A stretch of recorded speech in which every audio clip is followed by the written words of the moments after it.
আমরা ষষ্ঠ শ্রেণীর ছাত্রছাত্রীদের জন্য আজকে ইতিহাসের তৃতীয় ক্লাস করব সেকেন্ড সামেটিভের সিলেবাসের উপর।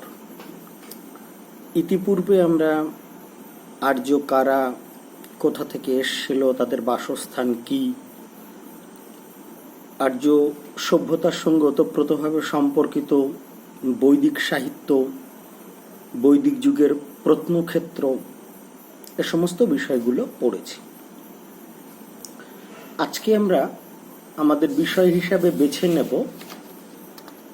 আর্য যুগের রাজনৈতিক অবস্থা বা বৈদিক যুগের রাজনীতি। তো আমরা ইতিপূর্বে জেনেছি আর্য সভ্যতাকে আমরা দুটো পর্বে ভাগ করি, একটা ঋগ বৈদিক যুগ আর একটা পরবর্তী ঋগ বৈদিক যুগ বা পরবর্তী বৈদিক যুগ।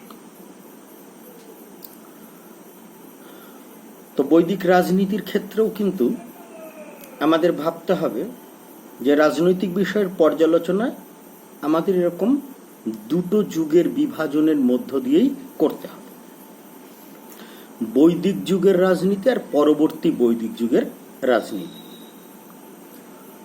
তো প্রথমেই বলি যে বৈদিক সাহিত্য আমরা আগে যে ক্লাসটা করেছি সেখান থেকে সামান্য হলেও যে অনুমান করেছি বৈদিক সাহিত্য মূলত ধর্মীয় সাহিত্য, কিন্তু তবুও তার থেকেই আমরা এক্ষেত্রে বলি ঋগ্বেদ থেকে আমরা রাজনৈতিক বিষয়ক কিছু তথ্য উদ্ধার করতে পারি এবং সেটা থেকেই বৈদিক যুগের রাজনীতি কেমন ছিল তা কিছুটা আমরা আলোচনা করব। ঋগ্বেদে যুদ্ধের কথা রয়েছে এবং যুদ্ধে জয়লাভের জন্য এবং যুদ্ধে জিতে লুটপাটের জন্য দেবতাদের আশীর্বাদ চাওয়ার একটা প্রথা বা ট্র্যাডিশনও রয়েছে। আবার পরবর্তী বৈদিক সাহিত্যে শাসকদের জন্য প্রায় এই একই রকম পদ্ধতি এবং তার সঙ্গে আরো কিছু যাগযজ্ঞ বা পরবর্তী বৈদিক যুগের রাজনৈতিক বিষয় সম্পর্কে আমরা তুলনায় পূর্ববর্তী বৈদিক যুগ সম্পর্কে অনেক বেশি তথ্য পাই। তবে অবশ্যই স্মরণীয় যে বৈদিক সাহিত্য থেকে সরাসরি রাজনীতির বিবরণ আমরা কমই পাই। বৈদিক রাজনীতি আলোচনা করতে গেলে প্রথমেই আমাদের একটা ছোট্ট গল্প বলো বা একটা যুদ্ধের কথা বলো, এটা জানা খুব জরুরি, যেটাকে আমরা 10 রাজার যুদ্ধ বলি। 10 রাজার যুদ্ধ হচ্ছে, ঘটনাটা এরকম যে সুদাস নামক একজন ব্যক্তি ছিলেন ভরত গোষ্ঠীর রাজা, তার সঙ্গে অন্যান্য গোষ্ঠীর 10 জন নেতার সঙ্গে একটা যুদ্ধ হয়েছিল। যেহেতু 10 জন মিলিত গোষ্ঠীপতির সঙ্গে সুদাসের যুদ্ধ হয়েছিল, সেই জন্য এই যুদ্ধ 10 রাজার যুদ্ধ নামে পরিচিত। তবে এই যুদ্ধে সুদাস এককভাবেই জয়লাভ করেছিল। এর ফলে ভরত গোষ্ঠীর ক্ষমতা অনেক বৃদ্ধি পেয়েছিল। সাধারণভাবে ঐতিহাসিকরা বলেন যে নদীর জলকে কেন্দ্র করে এই যুদ্ধ হয়েছিল। এই যুদ্ধের প্রকৃতি তুলনা করতে গিয়ে অনেকেই এই যুদ্ধকে, তোমরা ছোটবেলা থেকে হয়তো শুনে থাকবে, পুরো মহাভারতটা না পড়া হলেও কুরুক্ষেত্রের যুদ্ধের কথা তুমি শুনেছ বা তোমরা শুনেছ, সেই কুরুক্ষেত্রের যুদ্ধের সঙ্গে এই 10 রাজার যুদ্ধের একটা মিল রয়েছে। এবার আমরা ঋগ্বেদের গোষ্ঠী বা গ্রাম বা রাজনৈতিক বর্তমান দিনের সঙ্গে তুলনা করে বিভাজন সম্পর্কে একটু জানব। ঋগ্বেদে ছোট জনসমষ্টিকেই গ্রাম বলা হয়েছে। কয়েকটি পরিবার বা জনগোষ্ঠী নিয়ে এই গ্রাম তৈরি হতো। আবার অপেক্ষাকৃত গ্রাম থেকে বড় জনপদ বলো বা জনগোষ্ঠীর ভূখণ্ড বলো, যেগুলো আবার জন, গণ, বিশ প্রভৃতি শব্দেও এই পরিপ্রেক্ষিতে ব্যবহার করা হয়েছে।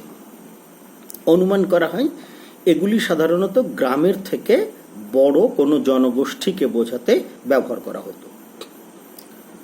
ঋগ্বেদে যথারীতি যুদ্ধে জয়লাভ করা, লুটপাট করার কথা উল্লেখ রয়েছে। তবে আমাদের একটু জানতে হবে যে কোন জিনিসের লুটপাটের ব্যবহারটা, মানে কোন জিনিসকে কেন্দ্র করে লুটপাট বেশি হতো। সেক্ষেত্রে আমরা গবাদি পশু এবং ঘোড়া এই জিনিসগুলি লুটপাটের কথা বেশি জানতে পারি। এবার একটু জানতে হবে যে ঋগ্বেদে রাজা শব্দের আবার বিভিন্ন রকম ব্যবহার রয়েছে। রাজা অর্থে আমরা কখনো নেতা, কখনো বিষপতি, কখনো গোষ্ঠীপতি, গোপতি, এমনকি গবাদি পশুর প্রভু বলেও রাজাকে বিবেচনা করা হতো। তবে পূর্ববর্তী ঋগ্বৈদিক যুগে রাজারা কিংবা মানুষ জমির দখল, এই ধারণাটা তখনও পর্যন্ত খুব বেশি আসেনি। সেই জন্য আমরা দেখি পূর্ববর্তী ঋগ্বৈদিক যুগে ভূপতি কিংবা নরপতি এই ধরনের শব্দগুলো রাজার ক্ষেত্রে ব্যবহার করা হয়নি। কিন্তু পরবর্তী যুগে রাজাদের ক্ষেত্রে কিন্তু আমরা ভূপতি, নৃপতি এই ধরনের শব্দগুলোর ব্যবহার পেয়েছি। তো রাজা অর্থে পরবর্তী ঋগ্বৈদিক যুগে আমরা মানুষের রক্ষাকারী গোষ্ঠীর নেতাকেই বলতে পারি। এই রাজা হিসাবে গোষ্ঠীর নেতা, যিনি মানুষকে রক্ষা করবেন, তাকেই নেতা বা রাজা বা নৃপতি, ভূপতি, ভূস্বামী এই ধরনের শব্দে অভিহিত করা হতো। সাধারণত রাজারা যে অঞ্চলকে কেন্দ্র করে শাসন কার্য চালাতো বা যে অঞ্চলের মানুষদের উপরে তাদের কর্তৃত্ব বজায় ছিল, সেটিকেই বলা হতো রাজ্য। আমরা পরবর্তী বৈদিক যুগে এরকম কিছু আর্য সভ্যতার রাজ্যের উল্লেখ পাই, যেমন কুরু, পাঞ্চাল এই সমস্ত কিছু। এবার আমরা একটু দেখব রাজা তখন কি কি ভাবে হতো। অনেক সময় বিভিন্ন গোষ্ঠীর নেতা যুদ্ধ বিগ্রহের মধ্য দিয়ে রাজা হতো, কখনো রাজার ছেলে রাজা হতো, আবার কখনো একটা অঞ্চলে বসবাসকারী মানুষজন তাদের রাজাকে নির্বাচিত করত। তাহলে রাজা হওয়ার আবার বিভিন্ন রকম পদ্ধতি সম্পর্কে আমরা এটা জানলাম। কিন্তু মনে রাখতে হবে রাজা হওয়া সম্পর্কে এই বিভিন্ন রকম পদ্ধতি সবটাই কিন্তু পরবর্তী বৈদিক যুগেই স্পষ্টভাবে বলা আছে। স্বাভাবিকভাবে রাজার সঙ্গে প্রজা কথাটির ওতপ্রোতভাবে যোগ রয়েছে। তো প্রজা বলতে আমরা সাধারণত তৎকালীন যুগের পরিপ্রেক্ষিতে বুঝতাম রাজা যে অঞ্চলে শাসন করতেন সেখানকার বাসিন্দারাই ছিল তার প্রজা, এবং প্রজা মানেই সেই রাজার আনুগত্য মেনে চলত, এবং প্রজাদের নিরাপত্তা প্রদান করা বা প্রজাদের মতবিরোধ দূর করা বা তাদের যে কোনো সমস্যার সমাধান করাই ছিল রাজার কাজ। তাহলে এক কথায় আমরা রাজার কাজ মানে প্রজা কল্যাণ।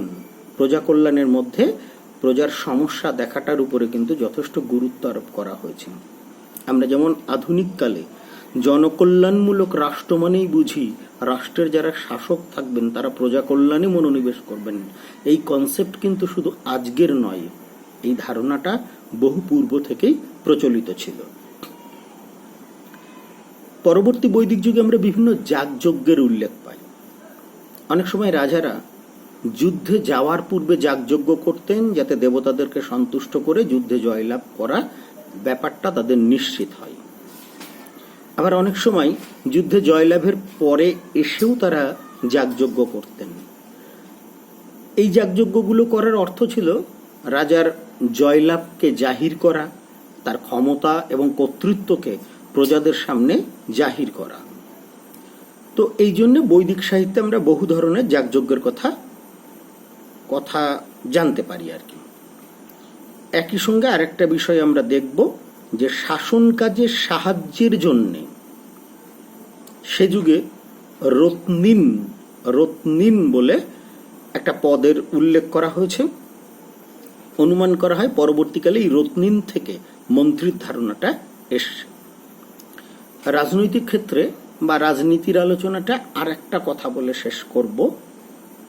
পূর্ববর্তী বৈদিক যুগে রাজা এর পাশাপাশি আর একটা অ্যাসোসিয়েশন বা সংস্থা এর একটা উল্লেখ ছিল, যেটাকে আমরা বলতাম বিদথ। এই বিদথের যারা সদস্য ছিল তারা রাজাকে অনেক সময় রাজকার্যে পরামর্শ দিত। পরবর্তী বৈদিক যুগে সেই বিদথের ধারণাটা উঠে যায়, তার বদলে আসে সভা এবং সমিতি।